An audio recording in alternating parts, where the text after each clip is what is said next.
This is Tony from Kate's Crafty Closet, and today I have a sympathy card that we're going to make. Really easy, really simple.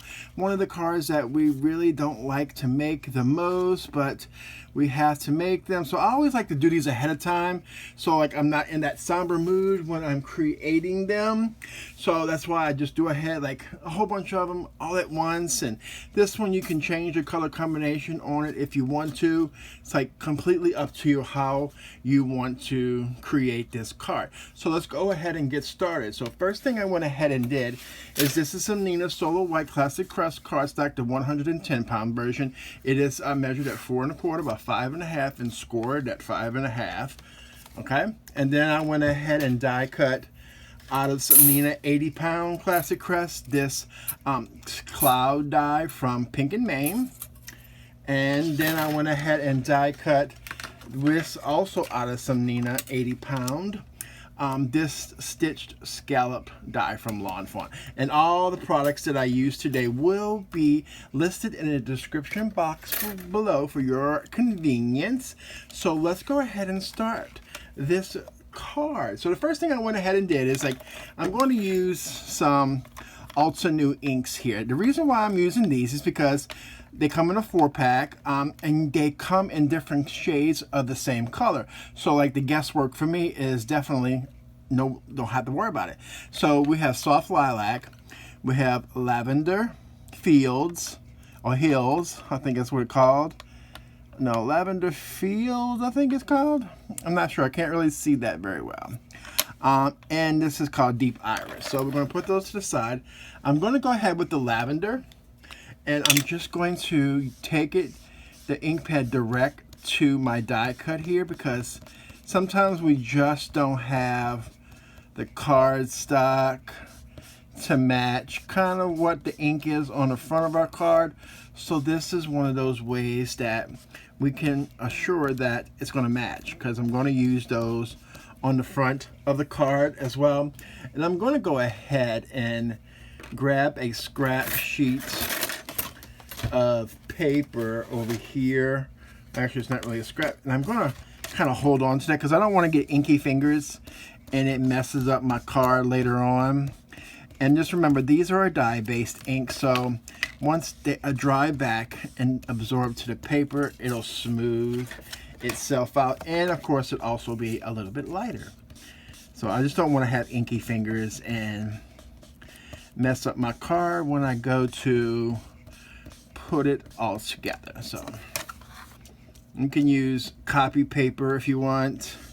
All depends, just whatever you want to have on hand. You can grab a sticky note as well. And this is the easiest way that I find to just make our cardstock and die cuts match the card, and it always works. Like I said, I'm trying to be careful not to tear this die because it's a little bit delicate around those little scallop parts. So I think we're good. Got one little spot right there. All right, so let's go ahead and put the lid back on that so I know what color that is. We're going to put that to the side, let it kind of dry and all that, and then we're going to come in and wipe off all the ink that has got onto my glass mat.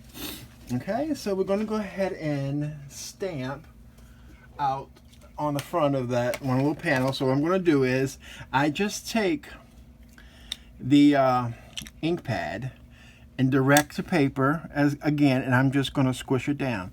This is the soft lilac. I'm putting the lightest color in the center. I'm just going to push down on it. All depends, no matter the pressure you put on it, completely up to you. Then I'm going to go over here. I'm going to put the lavender. Okay, and then finally at the bottom we're going to do the deep iris, and we're just going to, there we go. We're going to push it in on like that. So I have a stamp set from Inkon3 called Roses in Bloom, and we're going to stamp out the rose, and we're going to stamp out thoughts and prayers or with you. I already have it loaded into my stamp apparatus here, and I'm just going to go ahead and move my magnet, put this in the corner where it should line up, and I'll double check it and make sure that it's still where I want it to be. And yes, we're perfect. And we're going to go in with some Inkon3 blackout ink, like my go-to ink now, because I can use it with watercolor and I can use it with alcohol markers as well. So I'm probably going to have to stamp this more than once. And I'm going to go ahead and I double check and make sure I don't have any smudges on the side of my stamps, because I made that error earlier. So I'm just going to make sure I don't repeat that mistake again. So, okay, not bad for the first image. And we're going to go ahead again as well. Okay, double check and make sure I didn't get smudges on the edge of the stamp, because it'll transfer to our paper here, and we don't want to do that. Okay, so I'm just putting some pressure. All right, I am totally satisfied with how that turned out. So I'm going to go ahead and remove this from our stamp apparatus, and we're going to go ahead and finish putting our card together. So we're going to come back in with that base, and we're going to bring in that clouds, and we're just going to say okay. And I'm just going to come in with some art glitter glue, but you can use any kind of glue that you have on hand. You can also use dry adhesive if you have it, or ATG gun. So I'm just lightly putting glue on here because I don't want to overdo it, because I don't want to have it oozing out on the side. So I'm going to do my best to center it. All right, so we're going to say that's good. And remember, this is a little bit flimsy. Remember that. So be careful that you push it back in, the frame, the clouds, push it back in. Okay, perfect. So then we're going to go ahead and put on some foam squares. Y'all know, if you watch my videos, these are my favorite foam squares that I buy from the Dollar Tree, and I always have I always stack up on them. Even if I don't need them and I see them, I will buy them. So I think we're just going to put 6 on here, because that's going to be the magic number for today. So we're just going to go ahead and do my least favorite part, is really pulling off all this release paper. So, and then we'll put a little bit of the art glitter glue on each of the foam squares. That way it gives us that wiggle room so we don't rip and pull up our paper, because I'm just not one that gets it right the first time. And so I'm just going to put a little bit on here. You can put a little bit or a lot, all depends on how much you think you need. And we're going to just go ahead, and this almost goes in here perfectly with our clouds, the insert. All right, so we're almost, we almost got it. And I think I need a little bit more of that liquid adhesive, because you hear it grabbing, right? That's what I don't want it to do, and that's the reason why I put it on here. And of course, my glue is, I don't know why it's been getting clogged lately, like a lot. Maybe I need to do a little cleaning on that nozzle. Okay, so there we go. And that's way too much, right?